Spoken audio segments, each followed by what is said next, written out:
Estas férias leve o observador no bolso. Na praia, no campo ou entre viagens, acompanhe toda a atualidade sem limites. Assine com 40€ de desconto e habilite-se a ganhar uma estadia de 2 noites num dos hotéis boutique da Small Portuguese Hotels. Este verão, desligue da rotina, não da informação. Assine em observador.pt. Meia-noite em ponto.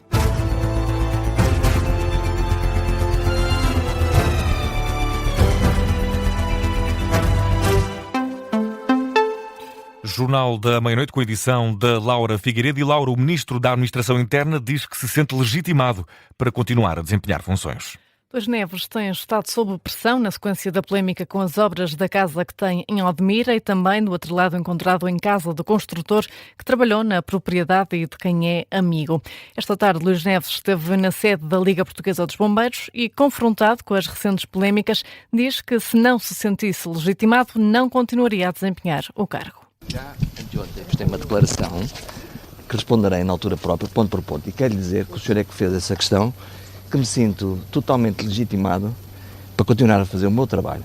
Eu hoje estive aqui na qualidade de Ministro da Administração Interna, se sentisse o contrário, não estaria aqui. Portanto, Sr. Ministro, quando é que para ir à Comissão Permanente da Assembleia competente agora só vou dizer assim, estou disponível para tudo. Muito obrigado.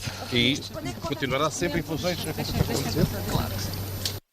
O Ministro da Administração Interna, Luís Neves, em declarações aos jornalistas no final da visita à sede da Liga Portuguesa dos Bombeiros. E o Primeiro-Ministro recusa precisamente falar sobre o caso que envolve o Ministro da Administração Interna e pede, Laura, que se aguarde, aliás, pelo inquérito. Em declarações aos jornalistas na Figueira da Foz, Luís Montenegro afirmou que é necessário esperar pela conclusão desse inquérito aberto pelo Ministério Público. A Procuradoria-Geral da República anunciou a abertura de um inquérito relativamente ao caso do outro lado, com produtos químicos encontrado na Constru Barcelos, a empresa do amigo de Luís Neves. Ora, o Primeiro-Ministro recusa comentar o tema.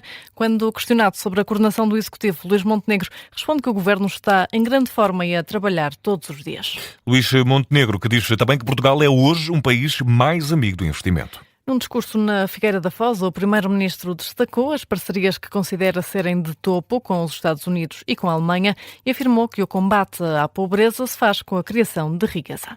Portugal é um país com estabilidade política, Portugal é um país com estabilidade económica, com estabilidade financeira. É um país que hoje é mais amigo do investimento do que era ontem. É um país que quer cobrar menos impostos sobre quem trabalha. E é um país que também quer premiar o resultado das empresas. Um país que sabe que para combater a pobreza, para combater a dificuldade, tem que criar riqueza. Primeiro-Ministro diz ainda que a única forma de aumentar salários é ter empresas mais lucrativas. Declarações de Luís Montenegro na Figueira da Foz, durante a cerimónia que marcou o início da obra de construção de uma fábrica de componentes para centros de dados. E Laura, é uma das notícias que está a marcar esta quinta-feira. A Polícia Judiciária já está a investigar a morte de uma criança de 1 ano que ficou esquecida durante várias horas dentro de uma carrinha que a deveria ter levado para a escola. O alerta foi dado perto das 4 da tarde, quando a criança estava já há várias horas na carrinha, num dia de bastante calor. A criança de 1 ano e meio terá sido recolhida logo de manhã por uma viatura que a deveria ter transportado para o polo do colégio que frequentava, na zona do Pragal, mas acabou por ficar esquecida no interior da carrinha, entretanto estacionada junto a outro polo na Avenida Cristo Rei. De acordo com fonte da PSP, o colégio só deu pela falta da criança quando a mãe a foi buscar, pouco antes das 4 da tarde. Durante a tarde e início de noite, o jornalista do Observador, Pedro Rainho, esteve em Almada a acompanhar o caso e faz-nos um ponto de situação. Boa noite, Laura. Deixa-me começar com um apontamento de reportagem. Nós estamos precisamente, como tu dizias, na Avenida Cristo Rei, frente ao número 56, que é precisamente onde funciona uma das instalações do Colégio Mestre Cucu. Eu digo uma das instalações porquê? Porque este colégio, esta instituição, tem outras instalações a cerca de 1,5 km de distância deste local, e era para aí que esta manhã a criança que acabou por ser encontrada já inanimada dentro de um carro devia ter sido levada. As autoridades estão a referir-se a este caso, a esta morte desta menina de 1 ano e meio, como um caso de esquecimento.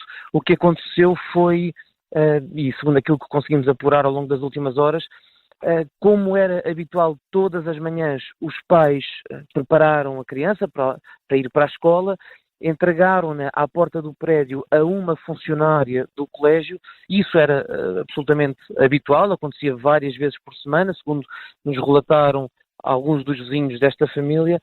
O problema foi quando a funcionária, em vez de dirigir para a creche, para o tal edifício que fica a 1,5 km de distância de onde nos encontramos, veio para aqui, para o número 56 da Avenida Cristo Rei.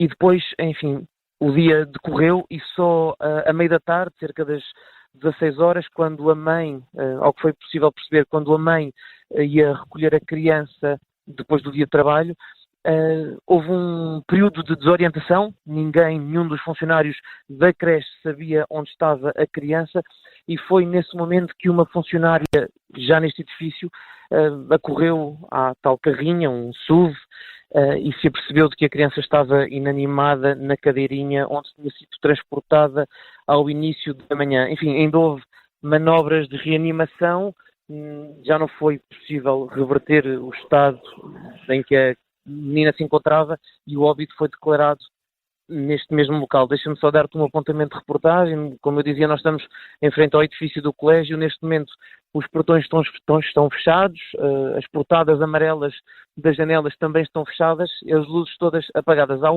cerca de uma hora, não era ainda assim, havia funcionários que entravam e saíam das instalações.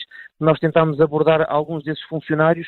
Acreditamos que a própria diretora também ainda estava nas instalações, mas ninguém quis prestar declarações. Enfim, neste momento a PJ já assumiu a investigação, não há detenções feitas neste caso e, como eu dizia, tudo aponta para uma situação resultante de um esquecimento. Jornalista do Observador Pedro Rainho, que tem estado nas últimas horas em Almada a acompanhar os desenvolvimentos do caso. E na Basílica da Estrela, em Lisboa, Laura, decorreu esta quinta-feira o velório de Luís Represas. Ao longo da tarde, várias figuras da sociedade portuguesa estiveram na Basílica da Estrela para se despedirem do músico que morreu ontem aos 69 anos. Foi o caso de Manuela Yanes, que lembra Luís Represas como um grande poeta e um homem bom, com quem mantinha uma relação muito afetiva. Mas acho que ele foi cedo demais, porque agora, com esta guerra horrorosa, com estes monstros todos, nós precisamos de ter pessoas com valores, de ter poesia, dar beleza à vida. No velório esteve também durante a tarde José Jorge Letria, presidente da Sociedade Portuguesa de Autores. Diz José Jorge Letria que mesmo durante os últimos tempos nunca percebeu que Luís Represas estivesse debilitado. Ele com uma voz pujante e com aquela presença forte fisicamente que ele tinha quando cantava, e não imaginávamos que ele estava doente ou que iria estar mais doente. Ele não falava dos achaques físicos que tinha e da vulnerabilidade física que tinha. Eu posso dizer-vos, como amigo dele e admirador dele, que perdemos um dos melhores de nós todos, como cantor, como compositor e como pessoa que não se cansava de procurar novos caminhos, novas vias e novos percursos. Também António Costa, presidente do Conselho Europeu e ex-primeiro-ministro, marcou presença no velório. Esta sexta-feira realizou-se o funeral reservado à família. E no desporto, mais concretamente no futebol, Laura, o Benfica arrancou hoje oficialmente a época 2026-2027 e com um desaire na Suíça, frente ao St. Gallen. Um jogo da primeira mão da segunda pré-eliminatória da Liga Europa.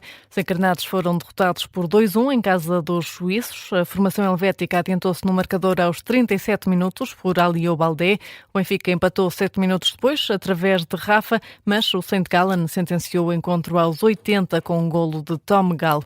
O encontro da segunda mão está agendado para daqui a uma semana, dia 30 de julho, no Estádio da Luz. 9 minutos para lá da meia-noite. Laura, vamos a outras notícias que importa destacar nesta noite informativa.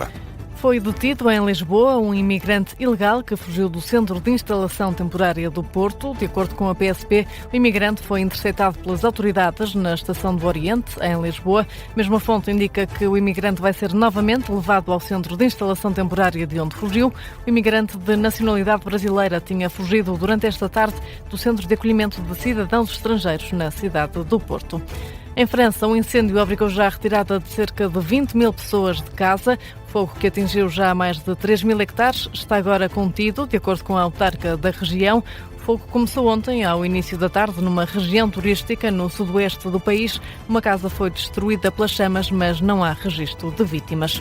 Donald Trump vai impor novas tarifas a 60 países por suspeitas da prática de trabalho escravo. A informação é avançada pelo escritório do representante comercial norte-americano, que indica que as novas tarifas variam entre os 10% e os 12,5%. De acordo com a mesma fonte, os países atingidos pelas tarifas representam cerca de 99% das importações dos Estados Unidos.